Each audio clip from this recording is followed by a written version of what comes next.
Bonjour à toutes et à tous, je vous souhaite la bienvenue à notre 12e conférence de l'année. Alors pour celles et ceux qui ne me connaissent pas encore, je suis Frédéric Thomas, donc je suis responsable innovation et RSE depuis janvier 2020 au sein de l'équipe d'Emmanuel Temkin et j'anime chaque mois un certain nombre d'événements, donc des ateliers numériques responsables, zéro déchet, des ateliers 30 minutes, certaines conférences comme aujourd'hui, des créatons et je travaille en étroite collaboration avec Muriel Priam qui est ici présente. Bonjour tout le monde.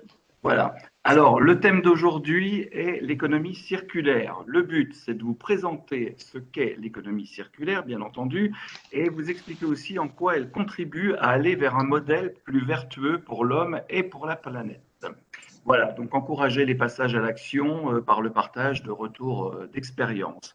Alors, ce moment sera animé par Alexa Simonin, qui est la fondatrice et la dirigeante de Bonagive, donc qui se définit comme étant cultivateur de liens. Donc, je vais laisser bien entendu Alexa nous expliquer ce que ça signifie et elle va bien entendu se présenter également en détail dans quelques instants. Alors, pour votre information, je vous indique que cette conférence est enregistrée et que vous recevrez dans quelques jours par mail toutes les informations qui ont été présentées aujourd'hui, qui seront également disponibles en interne sur Plaza. Nous avons 3 personnes externes à Orange, donc vous aurez des informations directement par mail en ce qui vous concerne. Voilà, donc si nous entrons maintenant dans le vif du sujet, je vais vous donner quelques informations concernant cette présentation, sans pour autant tout vous dévoiler. Donc, cette conférence, elle s'adresse à toute personne qui a envie d'agir concrètement en faveur de la transition écologique dans son quotidien au travail. À la fin de cette conférence, qui est ludique et interactive, vous saurez, petit 1, ce qu'est l'économie circulaire versus l'économie linéaire. Pourquoi ce modèle fait partie des solutions pour la transition écologique? Et enfin, comment agir concrètement dans votre quotidien au travail à travers 10 exemples et retours d'expériences salariées. Et puis en bonus, l'équipe de Bonagui vous réserve une surprise que vous pourrez forger librement durant cette conférence. Vous pourrez poser, bien entendu, toutes vos questions à la fin de cette présentation, puisqu'il y a un espace qui est réservé pour un échange avec Alexa et son équipe. Alors, avant de passer la parole à Bonagive, je vous remercie de couper votre micro lorsque vous ne vous exprimerez pas. Et puis, pour ma part, je vous rejoindrai au moment de la conclusion. Voilà, donc Alexa, si tu es prête, c'est à toi. Ouais, nickel. Merci Frédéric. Bonjour à toutes et à tous. Donc, je m'appelle Alexa Simonin. Donc, comme Frédéric l'a dit, je suis la fondatrice et dirigeante de la toute jeune start-up qui s'appelle Bonagive. Et aujourd'hui, je suis accompagnée par Lucille Fernandez, qui est chef de projet digital, du coup, et qui est stagiaire aujourd'hui chez Bonagive. Et Lucille, aujourd'hui, a pour mission, en fait, de gérer et d'animer le chat. Donc, voilà. Bonjour. Bonjour, ouais, salut Lucille.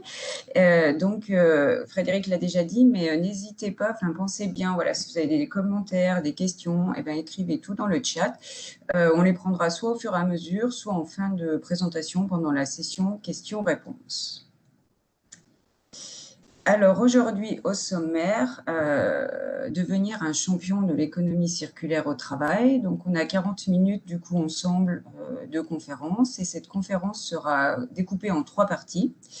Donc dans la première partie, je vous expliquerai en fait ce qu'est l'économie circulaire. Vous verrez, c'est très simple. Deuxièmement, la deuxième partie, comment agir concrètement dans votre quotidien au travail, avec beaucoup d'exemples que j'ai pu voir moi dans mon ancienne vie de salarié, aujourd'hui dans mon rôle de chef d'entreprise, voilà, d'une toute petite start-up. Donc des choses, l'idée c'est de vous partager des choses très très concrètes que vous pourrez toutes et tous appliquer dès la sortie de la conférence. Et pour finir, la troisième partie, on fera un zoom sur le concept Bonagive et dans cette partie, on vous mettra à contribution avec Lucille. Vous verrez, ce sera très simple et en échange, vous repartirez, comme Frédéric l'a dit, avec un cadeau et ça sera un guide en fait qui vous permettra d'organiser une activité simple et ludique avant l'aider dans votre entreprise.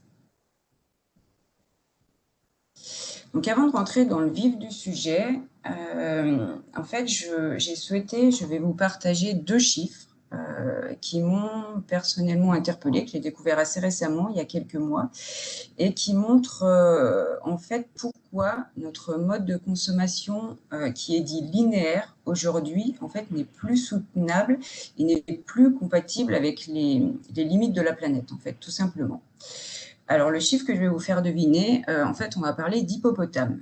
Est-ce que vous connaissez le poids d'un hippopotame? Alors, un hippopotame, ça pèse, alors un bon gros hippopotame, ça pèse 2,5 tonnes. Et vous allez vous demander pourquoi, en fait, je vous parle d'hippopotame. Et bien, en fait, donc là, c'est des données que j'ai reprises sur le site de l'ADEME. Vous aurez tous les liens aussi en fin de conférence pour, voilà, si vous voulez rechercher plus précisément les données. Donc, le poids d'un hippopotame, donc, qui est de 2,5 tonnes, en fait, ça correspond au poids, donc en moyenne, de tous les objets accumulés chez nous. Donc, ça va être de l'électroménager, ça va être des vêtements, ça va être des équipements sportifs. Donc, voilà, au fur et à mesure de notre vie, on accumule donc toutes et tous, en fait, un nombre inconsidérable d'objets, de choses. Et voilà, en moyenne, cela représente le poids équivalent à un bon gros hippopotame.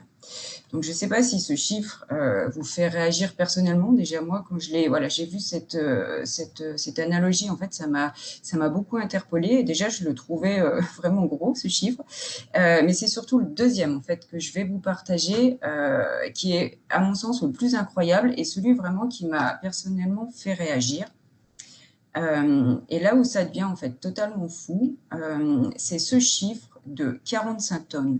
Alors 45 tonnes, c'est quoi? Si on le reporte, on va dire, en nombre d'hippopotames, c'est 18 fois le poids d'un hippopotame, donc 45 tonnes.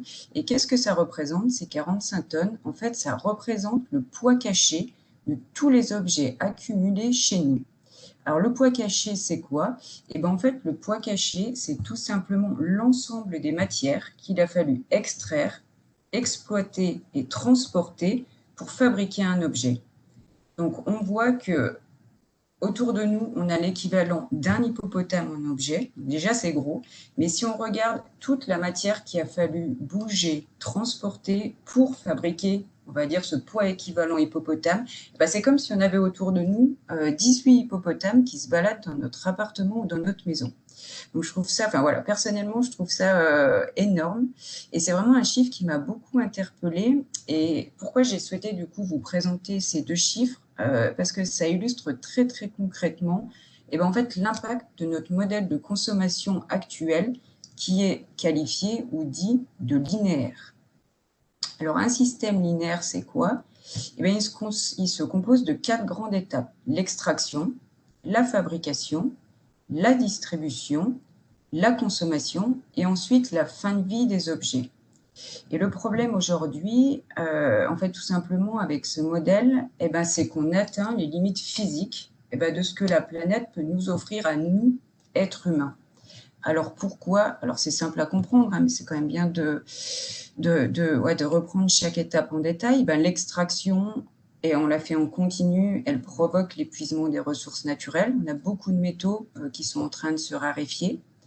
Ensuite, la fabrication et la distribution, ça va provoquer de la pollution. On va émettre des gaz à effet de serre qui sont responsables, par exemple, du changement climatique aujourd'hui. Et ensuite, en fin de cycle, le problème, c'est que, en fait, on a trop de déchets à traiter. Et il faut savoir qu'aujourd'hui, tout n'est pas recyclable, et même ce qui est recyclable, en fait, n'est pas recyclé. Donc, on arrive à une situation, où on a un nombre incalculable de déchets qui grandit. Donc, on comprend vite, qu'aujourd'hui, il est vraiment nécessaire de changer de modèle en limitant notre consommation, en utilisant moins de ressources au départ, en réutilisant et bien sûr en recyclant tout ce qui peut l'être pour arrêter en fait tout simplement de produire pour jeter. Parce qu'aujourd'hui, c'est ce qu'on fait toutes et tous et c'est notre société qui est comme ça. Et c'est là tout l'esprit en fait du coup de l'économie dite circulaire. Alors, l'économie circulaire, c'est quoi? Alors, aujourd'hui, il n'y a pas de définition standard de l'économie circulaire. J'ai repris, alors celle que je vais vous citer, en fait, c'est celle que j'ai reprise de l'ADEME. Donc, l'ADEME, c'est l'Agence nationale de l'environnement et de la maîtrise de l'énergie. Donc, pour l'ADEME, l'économie circulaire, c'est un système économique d'échange et de production qui vise à augmenter l'efficacité de l'utilisation des ressources et à diminuer notre impact sur l'environnement. Donc, une des différences fondamentales entre l'économie circulaire et l'économie linéaire, elle est principalement autour de la notion de déchets. C'est-à-dire que dans l'économie circulaire, quand on parle d'économie circulaire, en fait, on ne parle plus de déchets, et c'est vraiment quelque chose, ouais, j'aimerais bien que vous reteniez voilà, de cette conférence, c'est que chaque déchet, en fait, il doit être vu et pensé systématiquement comme une ressource et non plus un déchet.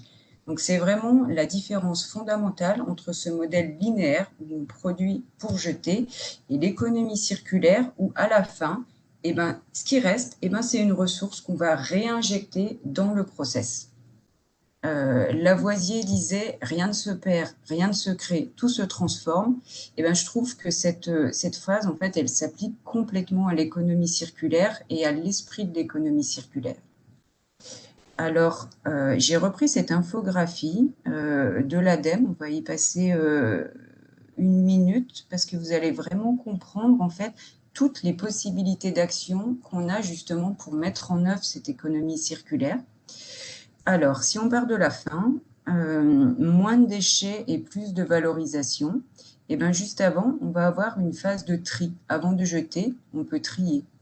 Et une fois qu'on trie, et ben, qu'est-ce qu'on fait? On regarde pour tous les biens de consommation et d'équipement, ben, peut-être qu'il y en a certains qui vont être réparables. On les répare et on les remet dans cette partie, cette phase consommation. Il va y avoir d'autres objets qui sont toujours en bon état, mais on n'en a plus besoin, ils ne correspondent plus voilà, à notre mode de vie, et ben on va les réemployer. Et là, on va avoir tout ce qui va tourner autour de la revente et du ton. Donc, on les réinjecte dans la partie distribution, consommation, tri. Pour les objets usagés, les emballages, les papiers, le verre, on va recycler. Et là, l'idée, en fait, ça va être de réutiliser en fait cette matière première. Donc, on va la réinjecter finalement tout au début du cycle, avant la fabrication, et on va réutiliser ces matières, voilà, pour fabriquer, distribuer, consommer et à la fin trier. Donc, voilà, pour résumer, à la fin, l'idée c'est moins de déchets, plus de valorisation, et du coup, au départ, ben, l'impact direct, c'est qu'on extrait beaucoup moins de matières premières, de ressources naturelles. Donc ça, c'était pour les biens de consommation et d'équipement. Et ensuite, pour la partie, tout ce qui est produits alimentaires, eh ben, c'est exactement le même principe. On ne met plus à la poubelle directement. On se dit, OK, ce déchet, c'est une ressource. Donc, on va parler de biodéchets. Alors, on va par exemple les utiliser pour faire du biogaz à travers le processus de méthanisation.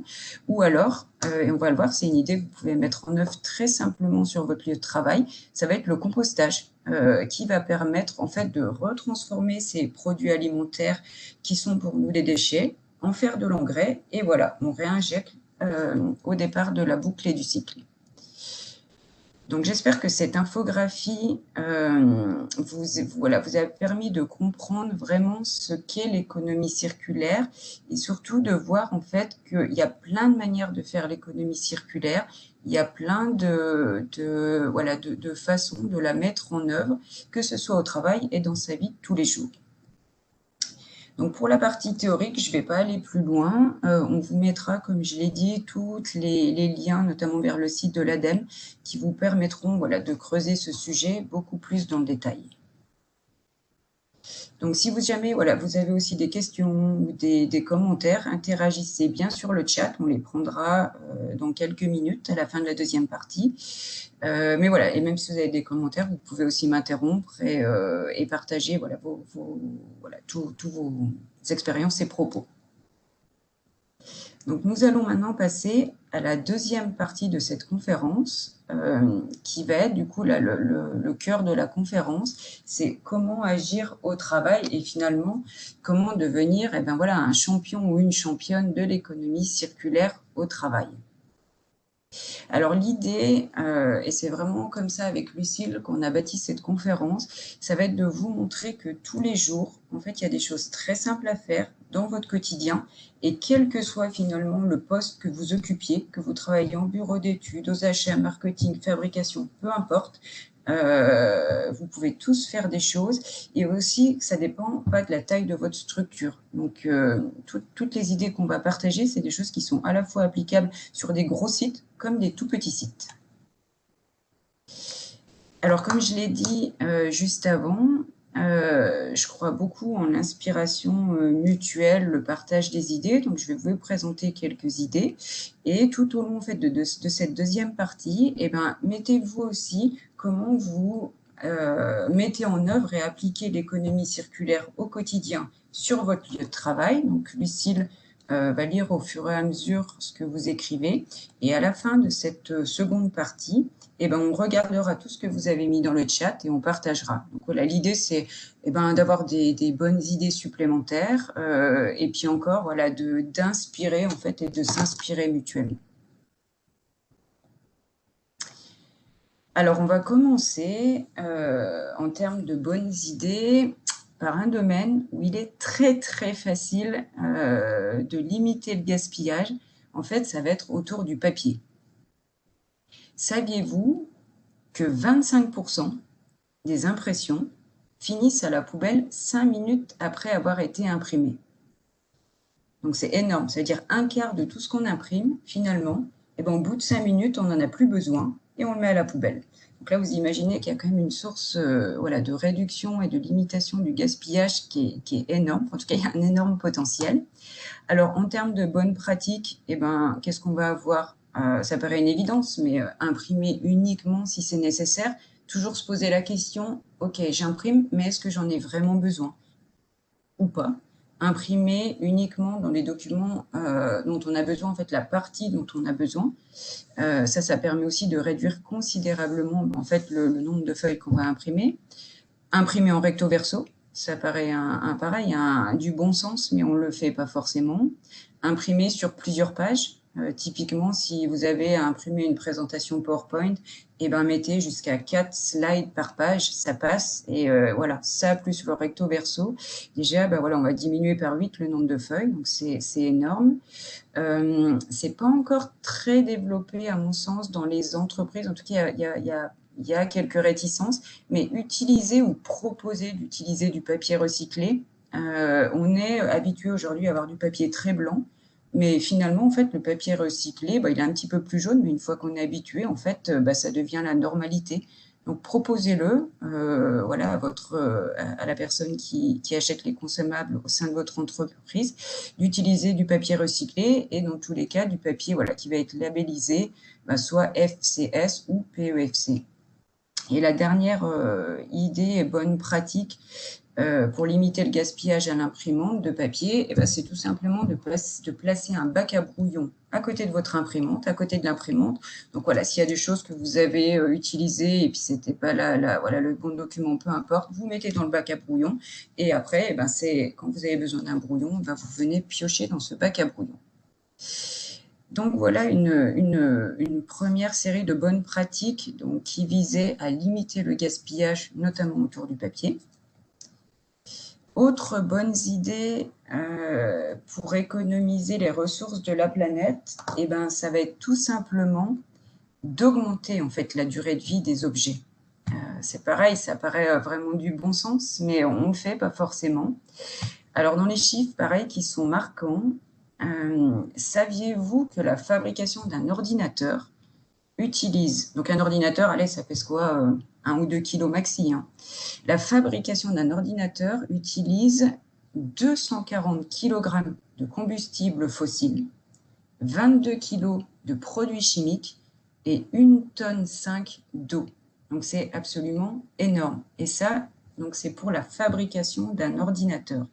Et ce qu'il faut garder en tête pour tout ce qui est matériel informatique notamment, en fait, c'est que dans le cycle de vie de ces appareils, la fabrication, c'est vraiment l'étape la plus polluante. Après, pour l'usage, en fait, il y a très peu de pollution, mais c'est vraiment cette partie fabrication qui a le plus d'impact sur l'environnement, où on va aller extraire le plus de ressources et produire le plus de pollution. Donc, l'idée, elle est très simple, en fait. Pour éviter de fabriquer perpétuellement des choses, on va augmenter la durée de vie de ces objets. Alors, c'est pareil, hein, voilà, il y a beaucoup de choses qui sont du bon sens, mais déjà prendre soin et protéger son matériel pour en prolonger la durée de vie. Si vous avez un smartphone, mettez une coque, comme ça quand il tombe, ça évite de le casser. Quand vous transportez votre ordinateur, voilà, pour rentrer chez vous, pour aller en déplacement client, peu importe, mettez-le dans une housse, ça évitera pareil, voilà, de le détériorer. Donc c'est très simple, mais ça permet de prolonger la durée de vie du matériel. Donnez vos anciens matériels, appareils, une fois qu'ils sont plus utilisés. Voilà, ça se fait de plus en plus dans les entreprises. On en parlait justement avec Frédéric avant, parce que c'est quelque chose qui est pratiqué chez Orange. Donner les anciens matériels à des associations, aux salariés, pourquoi pas. Mais voilà, ne les mettez pas en tout cas à la décharge. Redonnez-les pour qu'ils soient réutilisés. Et enfin, la dernière bonne pratique qui a pris un énorme essor ces 2 dernières années, c'est d'acheter reconditionné. Donc voilà, il y a plein de moyens aujourd'hui pour le faire, mais acheter typiquement un téléphone reconditionné, ça fait qu'il est déjà fabriqué. Et s'il est déjà fabriqué, on évite une masse considérable de pollution et d'impact sur l'environnement. Donc, c'était quelques bonnes pratiques qui visent à augmenter la durée de vie, notamment tout ce qui est durée de vie du matériel informatique. Pour continuer, pour appliquer l'économie circulaire au quotidien, ça va être de réparer tout ce qui est réparable.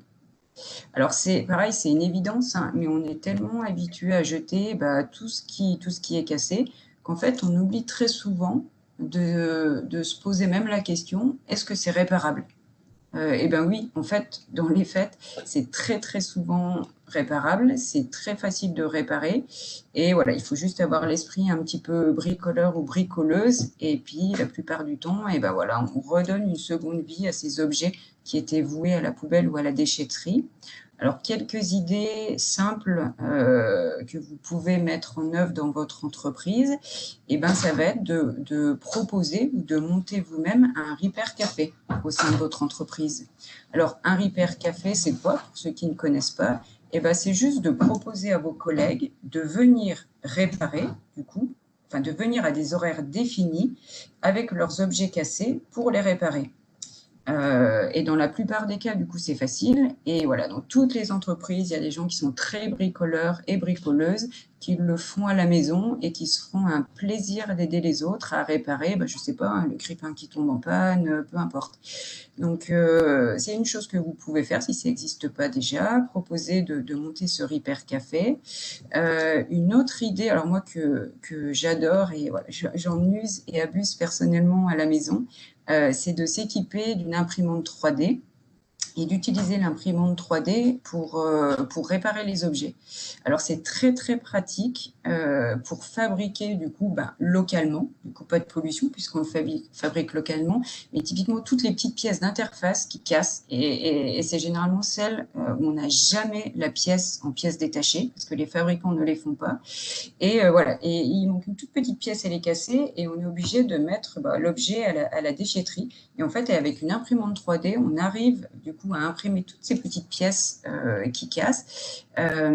Et ce qu'il faut savoir, c'est que le matériau qui est utilisé pour imprimer, ça s'appelle du PLA, et c'est une matière qui est produite à partir de matières premières renouvelables telles que l'amidon de maïs.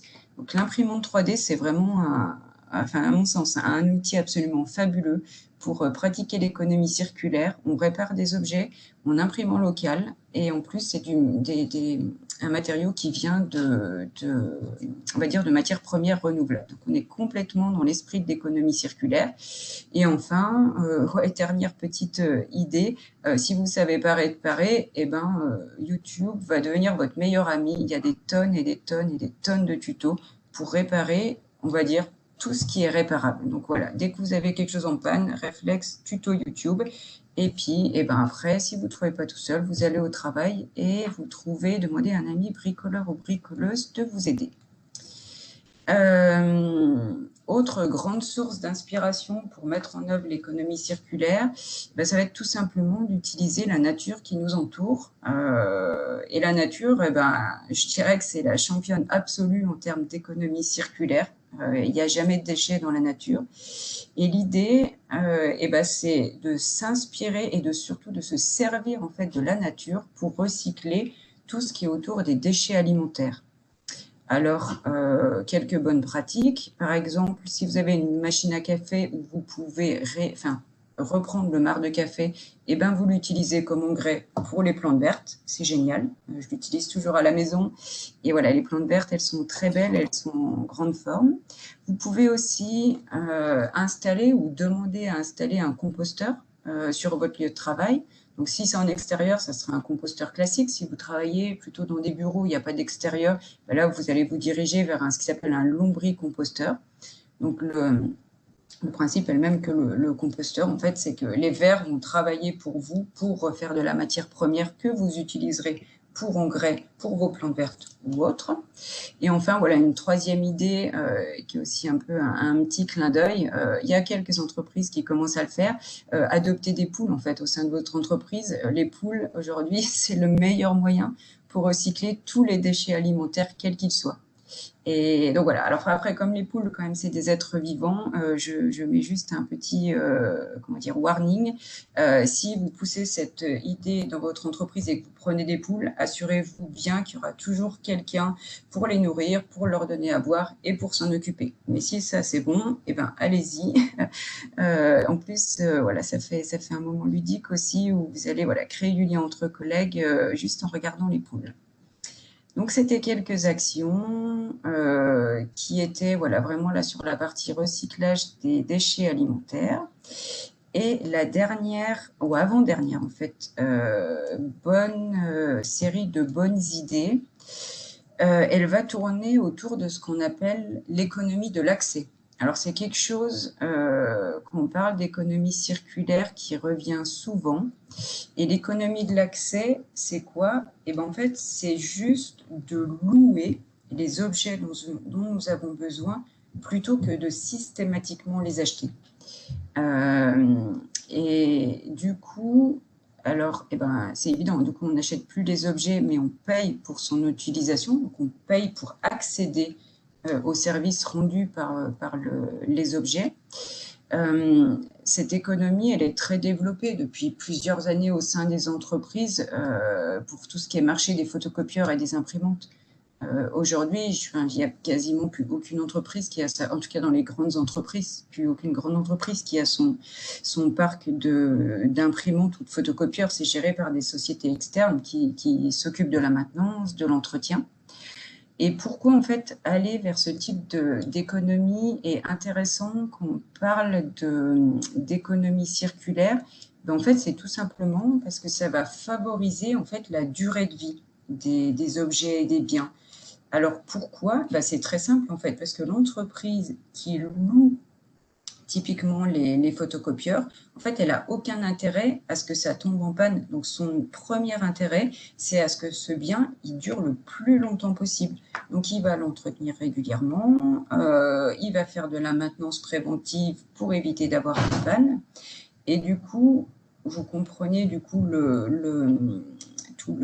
l'objectif, en tout cas la plus-value de ce type d'économie, c'est que ça va augmenter la durée de vie des biens. Donc, en optant du coup pour ce type d'économie, eh ben, on va dire de manière indirecte, on va contribuer au développement de l'économie circulaire et du coup aussi favoriser tous les principes de l'économie circulaire. Donc voilà, aujourd'hui c'est pareil, c'est quelque chose qui se développe de plus en plus. Il y a beaucoup de choses aujourd'hui qu'on peut louer au lieu d'acheter et voilà, c'est un type d'économie, je pense, personnellement, vers lequel on va aller d'une manière ou d'une autre. Donc, avant maintenant de passer à cette dernière partie de la conférence, donc comme promis, on va regarder un petit peu tout ce que vous avez pu poster sur le chat et faire un tour. Donc là, je vais laisser la main à Lucille qui va nous lire quelques commentaires de ce qui a pu être posté. Donc Lucille, est-ce que tu m'entends? Oui, c'est juste que j'étais en train d'essayer de répondre au message dans le chat juste avant. Il y avait une question, c'était sur l'impact de la fabrication de l'imprimante 3D. Mais de souvenir, ton imprimante, c'est une imprimante qui est faite par une start-up française, c'est ça? Alors moi, la petite que j'ai, oui, c'est Et qui a une monté en petite kit. imprimante, mais après, il y a plein d'imprimantes. Alors voilà, choisir alors moi, alors je le partage très brièvement, mais par exemple, quand j'ai acheté mon imprimante 3D, en fait, j'ai choisi déjà une marque française, donc c'était une petite entreprise française. Et ce que j'ai trouvé génial dans leur concept, donc c'est une imprimante qui arrive en kit, et en fait, toutes les pièces qui étaient possibles finalement d'imprimer en 3D, mais ils les ont eux-mêmes imprimées en 3D, et après, bien sûr, ils ont acheté tout le matériel, on va dire plus électronique, voilà, aux endroits où ça prévisionne, qui est principalement aujourd'hui, on va dire en Chine. Mais voilà. Donc, Il y avait encore d'autres questions dans le chat, par contre, que j'ai pas eu le temps de répondre. C'est comment nourrir les poules le week-end? Il faut trouver un bon collègue qui passe. Ou alors on leur met, voilà, il existe des systèmes où on n'a pas besoin quand même de venir les nourrir tous les jours, en fait, où c'est des réservoirs à grains et pareil, réservoirs à eau. Donc pour le week-end, ça passe. S'il y a quelqu'un pour s'en occuper la semaine et les vacances, c'est faisable. Est-ce que tu as eu d'autres, parce que je ne vois pas le chat là, est-ce que tu as eu d'autres partages de bonnes pratiques? Voilà. Alors, il y avait encore des questions, mais alors sur les pratiques. Oui, moi j'ai parlé de Upcycle, qui est une entreprise locale qui permet d'avoir des composteurs électromécaniques. Et pour le coup, on en a un on a un contrat qui a été signé sur notre site de Marseille. Et du coup, il prend tous les biodéchets de la cantine. Et là, depuis très peu de temps, donc on a à disposition dans le hall d'accueil le compost de ce composteur qui est mis à disposition de tous les salariés du site, en fait, gratuitement. D'accord. Donc, en fait, les salariés, après, ils viennent prendre le compost et ils le ramènent chez eux. Enfin, ils en font. Exactement. Il y a des petits sachets en papier, on peut récupérer, on en fait ce qu'on veut. Et donc, ça vient des déchets de la cantine. D'accord, ouais, ça, c'est une super idée. Ouais. Upcycle. C'est un upcycle, ouais. Et du coup, c'est un composteur qui permet d'avoir du compost assez rapidement. Enfin, c'est un process qui a été créé par eux et qui, du coup, permet que ce soit fait beaucoup plus rapidement, en fait, qu'un compost normal. D'accord, c'est une super idée, ça. Super. Merci pour le partage. J'avais vu aussi qu'il y avait des pôles de tri qui avaient été mis à disposition, je ne sais pas où, et des collecteurs de téléphones mobiles dans les halls d'accueil. Ouais, ça aussi, c'est une bon partage d'idées simples à mettre en place. Pour les bacs à brouillon, il y avait également inviter les gens à se servir des brouillons, du coup. Ça paraît c'est bien de l'écrire, ouais, pour que chacun sache finalement que ce bac existe et à quoi il sert surtout. Et aussi pouvoir se servir des brouillons pour les donner à des écoles. Ça peut être c'est une super idée aussi, ou les ramener pour ses enfants, voilà, notamment quand ils sont petits, ils ont toujours besoin de plein de feuilles pour faire leurs dessins. Donc ouais, ça aussi, c'est un partage de bonnes pratiques. Et pour les écoles aussi, pour le coup, ça marche. Et il y a aussi changé les affichages papier, du coup, dans les entreprises par des écrans de télévision. Ok. Ok, donc pour toutes les questions auxquelles on n'a pas eu le temps de répondre, on les prendra soit à la fin, soit après, on vous répondra par mail. Maintenant, on va passer du coup, merci Lucille pour le partage du chat. Et maintenant, Alexa, oui. Excuse-moi, juste je rebondis sur le dernier commentaire de Lucille. En fait, c'est Hervé Bessy de chez nous qui l'a inscrit, mais je pense que c'était le contraire ce qu'il voulait dire. C'est-à-dire que, en fait, les affichages papier ont été remplacés par tout un tas d'écrans. Enfin, Hervé intervient si je me trompe. Ils sont Et très consommateurs en énergie. Oui, voilà, à fabriquer, etc. Et donc, du coup, bon, du point de vue économie circulaire et développement durable, voilà, c'est peut-être pas forcément la meilleure idée de mettre des affichages dynamiques. Ouais, c'est vrai. toujours un peu après l'équilibre entre les deux. Et je dis toujours le plus important, parce qu'il y a rien qui est ni tout blanc ni tout noir, mais après, c'est vraiment se poser la question, en fait, OK, je fais cette action, je propose, voilà, je mets ce moyen à disposition, par exemple, un écran. Quel est l'impact? Et après, ben voilà, soit on le fait, soit on ne le fait pas. Mais le plus important, c'est vraiment d'être conscient, du coup, de l'impact qu'on génère, finalement, par tout ce qu'on fait au quotidien. Ça, et du coup, tu disais que sur les parties électroniques, il y avait un fort impact sur la fabrication. Et j'ai cru comprendre qu'il y avait des gens qui n'étaient pas chez Orange sur le chat. Orange propose des bacs de collecte citoyenne que tout le monde peut commander très facilement sur le site de collecte Orange. Et du coup, il y a tout un process de mise en place d'une économie circulaire en partenariat avec Emmaüs International et qui est vraiment très intéressant et qui permet de récupérer des matières premières et d'avoir des matières premières recyclées. Ok. De toute façon, on remettra tous les liens, notamment pour les gens qui sont externes à Orange. Moi, ça m'intéresse aussi, par exemple, voilà, pour le mettre en place. Du coup, merci pour toutes ces bonnes idées, c'est top. Et du coup, comme le temps passe, on va passer maintenant à la dernière partie de la conférence. Et dans les bonnes pratiques autour de l'économie circulaire, en fait, il y en a une qui revient très, très souvent, c'est de partager ce que l'on a en trop ou ce dont on ne se sert plus avec les gens autour de soi. On le fait très très souvent, alors avec ses amis, ses voisins, sa famille, mais il y a un endroit en fait auquel on ne pense pas forcément et qui s'y prête très honnêtement complètement. En fait, c'est de partager et donner à ses collègues. Et du coup, c'est le concept en fait de Bonagive. Volontairement, j'ai pas expliqué plus que ça ce qu'était Bonagive au démarrage de la conférence. Le concept Bonagive, en fait, c'est de permettre aux collaborateurs et aux collaboratrices de donner et de prêter sur leur lieu de travail, tout ce qu'ils ont en trop ou ce qu'ils utilisent peu pour éviter le gaspillage, du coup, en pratiquant l'économie circulaire.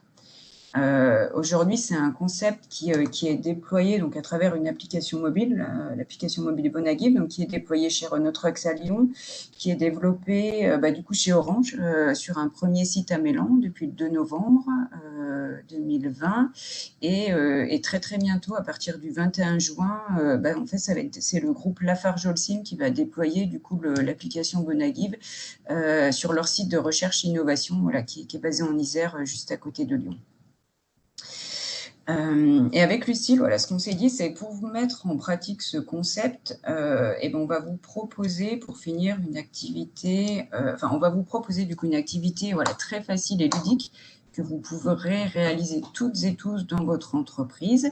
Et cette activité, en fait, ça va être d'organiser tout simplement une journée de dons entre collègues au sein de votre entreprise. Alors, pour vous faciliter la tâche, et là, ça va être le cadeau qu'on vous a préparé, on vous a préparé, Lucille et moi, un guide très pratique. Donc, vous aurez le lien pour le télécharger dans quelques minutes. Vous pourrez retrouver toutes les étapes pour organiser cette journée don.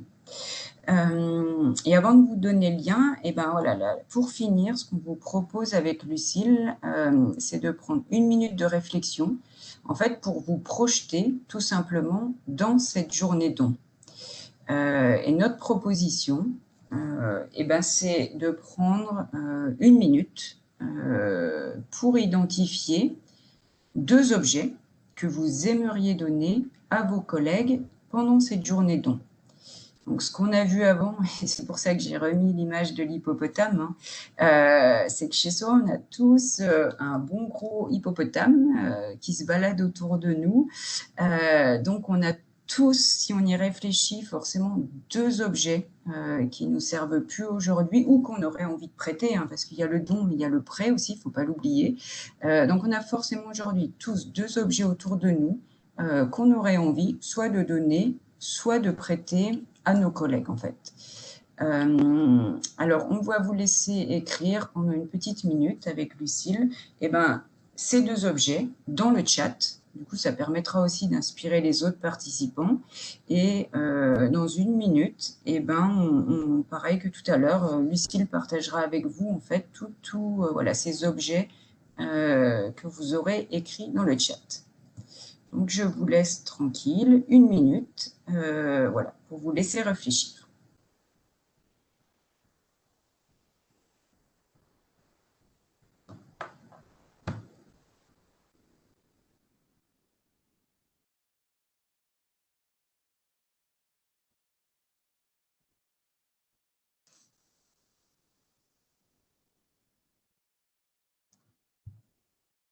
Super, je vois qu'il y a plein d'idées qui arrivent dans le chat.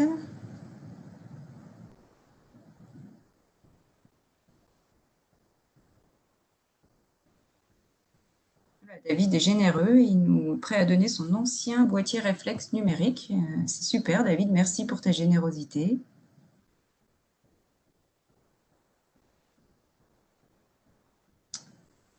Non, alors je vois la question aussi, est-ce que ça peut être forcément des objets? Non, ça peut être vraiment des expériences à vivre, des choses qui sortent du très très matériel. C'est une très très bonne remarque d'Emmanuel.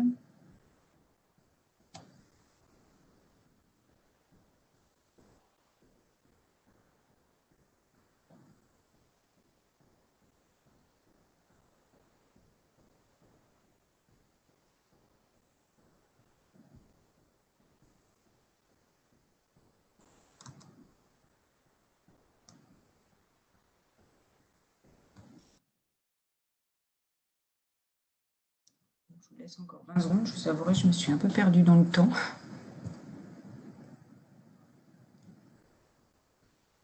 Après, pour vous donner aussi un peu plus d'inspiration, ce qui est possible aussi et ce qui marche très très bien, on n'y pense pas, ça va être de donner aussi tout ce qu'on a en termes de surplus végétal. Donc ça peut être soit les surplus de son jardin, si on a trop de légumes, trop de fruits, si on fait des plantations et qu'on a trop de semis, et ben voilà, c'est aussi des choses qu'on peut partager avec ses collègues. Donc il y a tout ce qui tourne autour du surplus végétal de manière large, qui est très très facile à donner et qui va aussi d'une manière ou d'une autre permettre de remettre les mains dans la terre et de se reconnecter à la nature, ce qui est aussi très très important.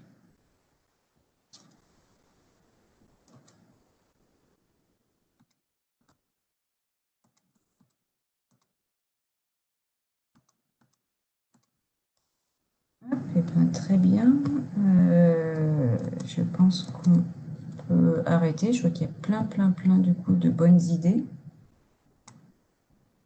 Lucille, je te laisse en prendre quelques-uns et les partager. Pas de souci. Juste, je voulais répondre à une question avant. C'était pour demander si l'utilisation des vidéos, c'était pas plus polluant, justement. Enfin, les vidéos dans les entreprises pour faire de la communication. Et effectivement, les vidéos, c'est quelque chose qui reste quand même plus polluant qu'un mail de manière générale. Mais après, c'est surtout la qualité de la vidéo aussi qui fait le niveau de pollution qu'avoir une vidéo. On vous mettra tous des liens où vous pourrez trouver des chiffres et autour de ça, tout ce qui est autour du numérique. Des fois aussi, c'est compliqué en fait. Il n'y a pas de réponse évidente non plus de qu'est-ce qui pollue le plus, qu'est-ce qui pollue le moins. Il y a beaucoup de bonnes pratiques en fait en termes de numérique notamment. Et je vous invite du coup, parce qu'Orange pour le coup propose beaucoup de conférences justement sur ces sujets-là. Donc je fais aussi la publicité pour les conférences qui sont passées et celles qui vont venir. Inscrivez-vous parce que voilà, il y a beaucoup de partage de bonnes pratiques via ces conférences par Orange. Et du coup, pour là, c'est les objets à donner aux autres. C'est parce qu'il y a une question qui demande si c'est pas refourguer un peu ces hippopotames en quelque sorte aux autres. C'est pas du tout ça en fait. C'est le but, c'est vraiment de donner des choses qui pourraient être utiles à d'autres personnes et qui ne sont pas plus pour nous. Par exemple, notamment les personnes qui ont des enfants. Quand les enfants ils grandissent, il y a des jouets, par exemple des vélos pour enfants, etc., qui sont plus utiles et qui pourraient être totalement utiles à d'autres personnes. Et plutôt qu'en acheter de nouveaux, le mieux c'est de donner pour éviter justement de continuer à consommer des choses qui sont encore en bon état. Pour rebondir, il ne faut pas non plus se mettre de frein par rapport à ça. Des fois, on peut se dire, oui, on va refiler quelque chose qui est peut-être pour nous pas en bon état ou qui ne nous sert plus. Mais en fait, la personne en face, si elle le prend, c'est qu'elle en a besoin et qu'elle en a envie. Donc, il faut vraiment aussi sortir de cette presque culpabilité de dire je refile finalement mes déchets. Non, parce qu'on garde toujours en tête qu'un déchet, en fait, c'est une ressource pour quelqu'un. Et si la personne, c'est pas une ressource pour elle, de toute façon, elle ne le prendra pas. Du coup, dans les objets, il y avait les livres. Et c'est vrai que les livres, souvent, bah, une fois qu'on les a lus, ça reste sur une étagère, malheureusement. Et il y a peut-être des gens qui veulent lire ces livres, justement, et bah, ils sont disponibles sans avoir forcément besoin de les acheter, du coup, notamment dans le concept des bibliothèques. Je sais plus comment le Les nom. boîtes à livres. Oui, c'est ça. Mm. Bah, qu'on peut trouver dans des parcs ou quoi. Il y a aussi, je viens de voir, un bureau, machine à café aussi neuve. Des chaises, des paniers, des vêtements pour enfants, ça aussi. Jeux de société, Ouais, il y a des tout. bureaux, des boîtes. Il y a un peu de Collage, tout en fait. jardinage, ouais, il y a tout. Donc on voit que voilà, ça fait beaucoup de choses à partager. Donc voilà, je pense que en fait, ce que j'ai souvent vu, c'est qu'en fait, au départ, on pense qu'on n'a rien ou pas grand-chose à donner. Et en fait, une fois qu'on commence à réfléchir, et ben, on se dit, ah, mais oui, il y a ça, il y a ça, il y a ça. Donc c'est vraiment aussi presque se débloquer en fait le cerveau, je dirais, pour rentrer dans cette logique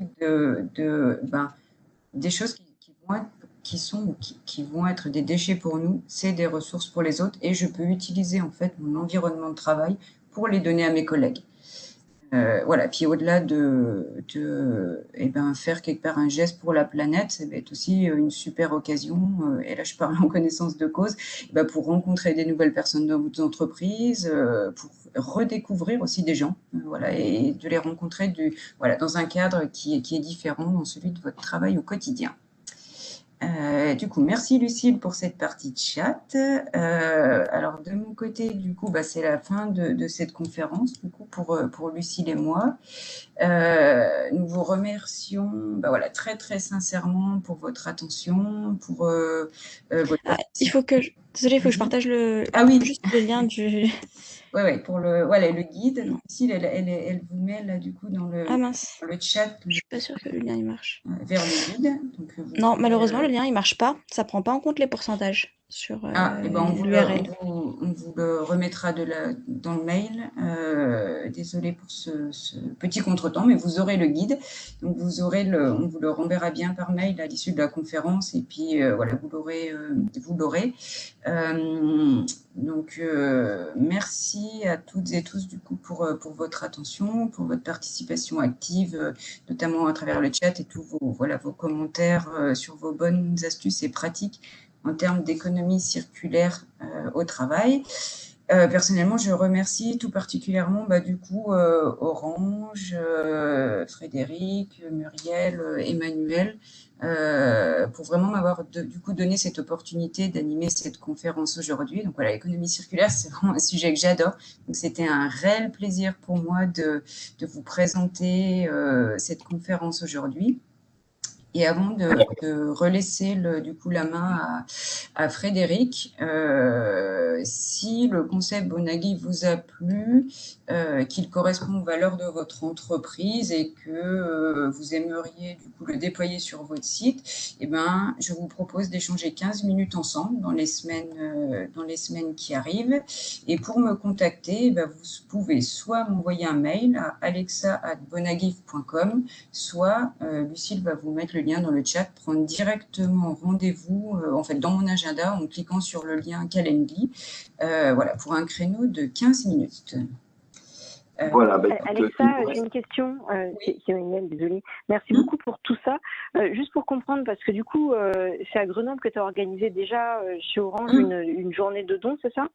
Non, en fait, ce qui est organisé, en fait, sur le site de Mélan, en fait, le concept Bonaghi, parce qu'en fait, ça passe par une application mobile. En fait, l'application mobile est déployée, en fait, depuis le 2 novembre sur le site de Mélan. Donc aujourd'hui, il y a plus de 20% en fait des salariés du site qui ont téléchargé l'application. Et voilà, le concept est lancé et il va d'autant plus prendre de l'ampleur que là, vous revenez tous, en tout cas chez Orange, de plus en plus sur site. Jusqu'à maintenant, c'était quand même beaucoup de télétravail. Et donc, c'est une appli qui permet de donner les choses, c'est ça? Donc, c'est comme Give en gros ou... C'est un peu comme Give. Alors après, il y a d'autres fonctionnalités en fait qui sont propres à une utilisation en entreprise qui va vraiment favoriser voilà, la création de liens entre les gens. Mais l'idée, ouais, c'est une application en fait où les gens ils vont poster des annonces. Je donne, je cherche ou je prête. Et du coup, ça sera dans un groupe qui va être propre à chaque site ou chaque entreprise, parce que pour se connecter, en fait, il y a un code de connexion qui est unique à l'entreprise ou au site. Et du coup, bah, après, ça fait une communauté d'échange entre collègues sur le lieu de travail. Ok, merci beaucoup. Et la grosse différence avec Give, du coup, pour fermer la parenthèse, c'est que c'est une application où il n'y a pas de publicité. Alors moi, je pousse beaucoup pour le développement d'un numérique éthique et responsable.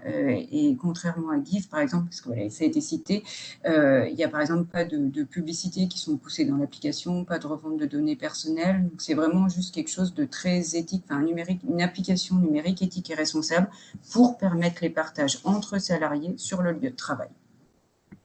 Puis si je peux rajouter quelque chose, c'est parce que j'avais du coup une dernière, parce que c'est vrai que je me disais, donc les gens qui mettent des choses à donner sur l'appli, c'est des gens qui n'auraient pas été donnés par ailleurs, parce que comme, enfin justement dans le chat, on listait plein d'endroits où on peut donner.